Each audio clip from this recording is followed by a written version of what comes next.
Epics of Glory presents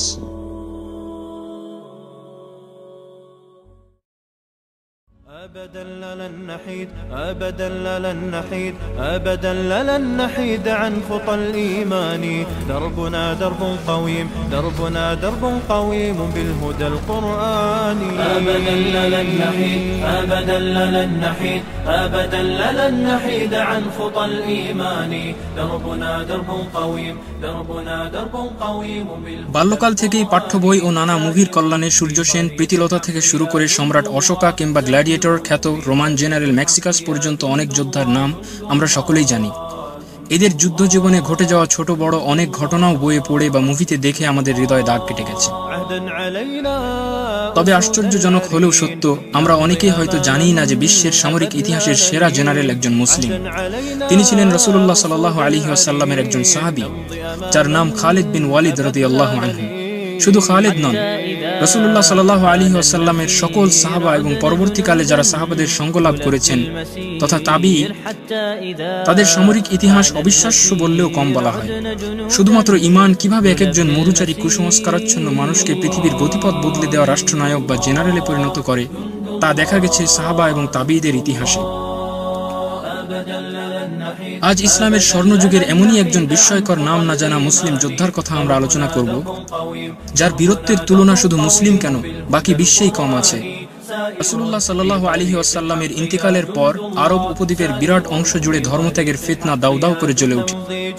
Abu Bakr রাদিয়াল্লাহু আনহুর মতো কোমল হৃদয় মানুষের অনমনীয় দৃঢ়তার ফলে ধর্মত্যাগের বিরুদ্ধে এক অসম যুদ্ধে নামে মুসলিম সেনাবাহিনী। এমন কোন সাহাবা খুঁজে পাওয়া যায় না যিনি যুদ্ধে অংশগ্রহণ করেন। এদের নেতৃত্বের ভার আবু বকর রাদিয়াল্লাহু আনহু তুলে দেন অন্যান্য সাহাবাদের তুলনায় পরে ইসলাম গ্রহণকারী খালিদ বিন ওয়ালিদের হাতে, যাকে রাসূলুল্লাহ সাল্লাল্লাহু আলাইহি ওয়াসাল্লাম সাইফুল্লাহ তথা আল্লাহর তরবারি উপাধি দিয়েছেন। সাইফুল্লাহ তথা খালিদ বিন ওয়ালিদ সামান্য সেনা নিয়ে বিরাট সব সেনাবাহিনীর বিরুদ্ধে অসাধারণ সব বিজয় লাভ করতে শুরু করেন। সমর ইতিহাসের সেরা সব পরিকল্পনা আর বীরত্বের ইতিহাস রচিত হতে শুরু করে খালিদ রাদিয়াল্লাহু আনহুর হাতে। ছোট কিংবা বড় কোনো যুদ্ধক্ষেত্রেই পরাজয় নামের কোনো শব্দ খালিদের সাথে যায় না। ধর্মত্যাগীদের বিরুদ্ধে সবচেয়ে ভয়াবহ যুদ্ধটি হয় ভণ্ড নবী মুসাইলামার বিরুদ্ধে। রক্তক্ষয়ী সে যুদ্ধের পর আরব উপদ্বীপের ধর্মত্যাগীদের ফিতনা প্রায় পুরো নিয়ন্ত্রণে চলে আসে।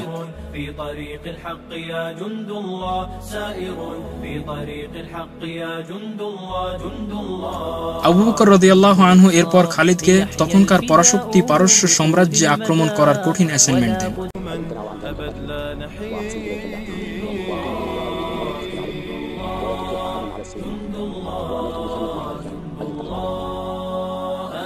এরই মধ্যে খালিদ বিন ওয়ালিদ দীর্ঘদিনের নিরবিচ্ছিন্ন যুদ্ধে ক্লান্ত তার সেনাদলকে পারস্য আক্রমণের জন্য আদেশ না করে তাদের জন্য তা ঐচ্ছিক করে দেন। ক্লান্ত যোদ্ধাদের অধিকাংশই বিশ্রামের অপশন গ্রহণ করে, যেহেতু তারা প্রায় এক বছরের মতো সময় পরিবারের বাইরে যুদ্ধক্ষেত্রে কাটাচ্ছে। খালিদ রাদিয়াল্লাহু আনহু এমন পরিস্থিতিতে মদিনায় খলিফা আবু বকর রাদিয়াল্লাহু আনহুর কাছে আরো সেনা পাঠিয়ে চিঠি লেখেন। আবু বকর রাদিয়াল্লাহু আনহু তার উপদেষ্টাদের সাথে আলোচনারত ছিলেন। এমত অবস্থায় খালিদের চিঠি তার হাতে পৌঁছে। তিনি সশব্দে চিঠিটি পড়লেন যাতে সবাই শুনতে পায়। চিঠি পাঠ করার পর আবু বকর রাদিয়াল্লাহু আনহু কাকা বিন আমর আত-তামিমি নামে এক যোদ্ধাকে খবর পাঠান। কিছুক্ষণ পর কাকা বিন আমর যুদ্ধ সাজে সজ্জিত হয়ে আবু বকর রাদিয়াল্লাহু আনহুর কাছে হাজির হন। খলিফা তাকে অবিলম্বে ইয়ামামায় খালিদের কাছে যোগদান করার জন্য নির্দেশ দান করেন। খলিফার সঙ্গীরা অবাক হয়ে জিজ্ঞেস করেন, আপনি কি এমন একজন ব্যক্তিকে পাঠিয়ে সেই সেনাবাহিনীর শক্তি বাড়াতে চান যার অনেক সৈন্যই বিশ্রামে আছে? আবু বকর রাদিয়াল্লাহু আনহু কিছুক্ষণ কাকা বিন আমরের দিকে তাকিয়ে জবাব দেন, সে বাহিনী পরাজয় বরণ করবে না যে বাহিনীতে এই তরুণের মতো যোদ্ধা থাকবে।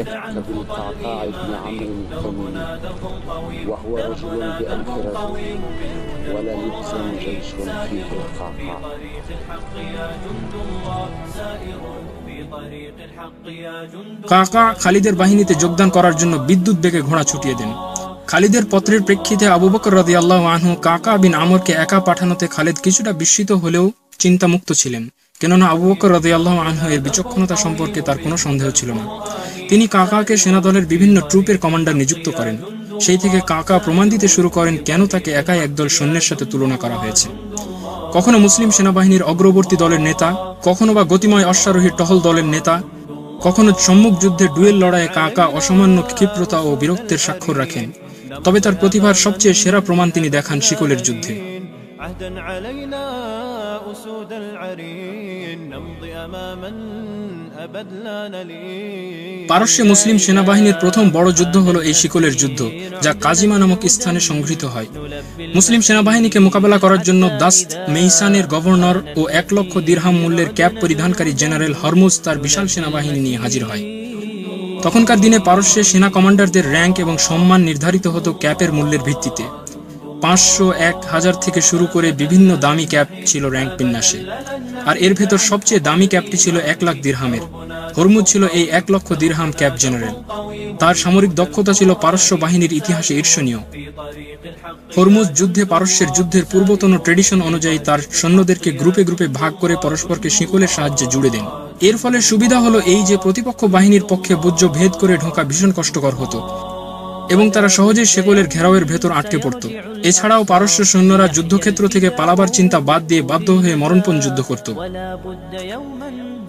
শিকলের যুদ্ধের আগেই সমগ্র আরব উপদ্বীপে এবং সমগ্র পারস্যে খালিদ বিন ওয়ালিদ রাদিয়াল্লাহু আনহুর বীরত্ব গাঁথা ছড়িয়ে পড়ে।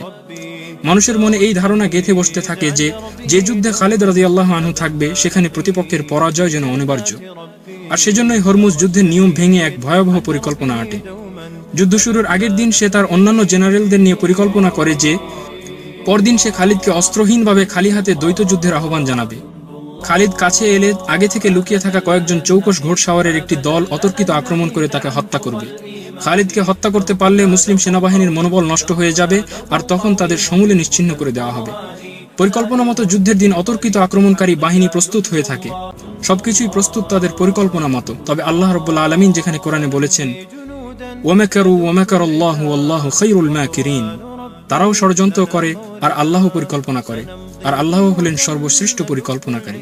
সেদিন সকালে আবারও তা প্রমাণিত হয়। হরমুজ তার বাহিনী থেকে বেরিয়ে খোলা ময়দানে এসে খালিদ রাদিয়াল্লাহু আনহুকে দ্বৈত যুদ্ধের আহ্বান জানায়। খালিদ রাদিয়াল্লাহু আনহু সেই আহ্বানে সাড়া দিয়ে এগিয়ে আসেন। প্রথমে অস্ত্রসহ দ্বৈত যুদ্ধের সূচনা হয়। উভয়ে উভয়কে মরণপণ আঘাত করতে থাকে, কিন্তু একে অপরের আঘাত এড়িয়ে যেতে সক্ষম হন। উভয় মহান যোদ্ধা পরস্পরের নৈপুণ্যে বিস্মিত হন।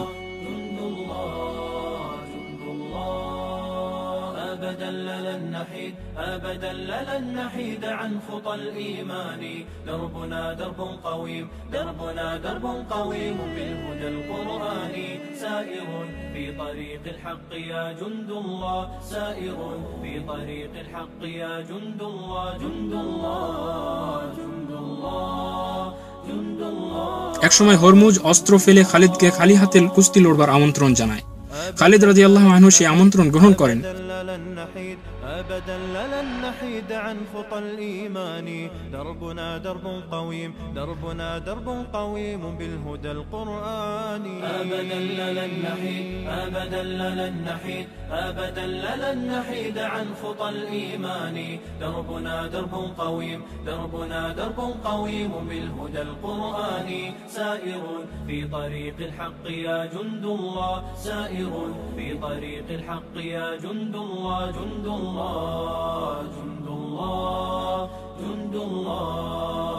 কুস্তি শুরু হবার সাথে সাথে হরমুজ চিৎকার করে তার গোপন বাহিনীকে সাহায্যের জন্য আহ্বান জানায়। খালিদ রাদিয়াল্লাহু আনহু কিছু বুঝে ওঠার আগেই পারস্যের অশ্বারোহী একটি দল তাদের ঘিরে ফেলে উদ্ধত অস্ত্র হাতে। খালিদ রাদিয়াল্লাহু আনহু বুঝে ফেলেন তাকে নিরস্ত্র অবস্থায় হত্যা করার পরিকল্পনা করা হয়েছে, কিন্তু ততক্ষণে কিছুই করার নেই। এমনই এক সময় কেউ কিছু বুঝে ওঠার আগেই সবাই দেখতে পায় মুসলিম সেনাবাহিনীর এক ঘোড়সাওয়ার বিদ্যুতের মতো এগিয়ে এসে চোখের পলকে হরমুজের গোপন বাহিনীর 3 জনের গর্দান উড়িয়ে দেন। সামান্য সময়ের ভেতর বাকি অন্য কয়েকজনও এই যুবকের আঘাতে মৃত্যুর কোলে ঢলে পড়ে। এই যুবকই হলেন আবু বকরের পাঠানো একজনের সেনাবাহিনী কাকা বিন আমর। কাকা হরমুজের সাথে খালিদের কুস্তি শুরু হওয়ার পরপরই চারিদিকে চোখ রাখতে শুরু করেন এবং গোপন বাহিনী বেরিয়ে আসার পরপরই ষড়যন্ত্র বুঝতে পেরে তিনি দ্রুত খালিদের সাহায্যের জন্য এগিয়ে আসেন। সেই পরিস্থিতিতে দ্রুত সিদ্ধান্ত গ্রহণ এত জরুরি ছিল যে তিনি অন্য কাউকে ব্যাপারটা বুঝিয়ে বলে তার সাথে এগিয়ে যাবার আহ্বান জানানোকেও সময় অপচয় বলে ভাবলেন। আর এভাবেই আল্লাহ তার তরবারিকে কাকা এর ক্ষিপ্রতার মাধ্যমে রক্ষা করেন। মুসলিম বাহিনী আল্লাহু আকবার বলে চিৎকার দিয়ে ওঠে। মনোবল ভেঙে পড়ে পারস্য বাহিনীর। স্বল্প সংখ্যার মুসলিম বাহিনীকে বিজয় দেন আল্লাহ সুবহানাহু ওয়া তাআলা।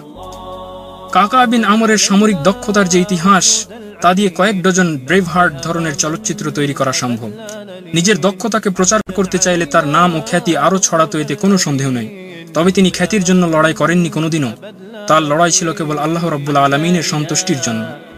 আর তাই ব্যক্তিগত বীরত্বে ভরা তার জীবনে তিনি কোনোদিন এসব কৃতিত্বের জন্য গৌরব বোধ করতেন না।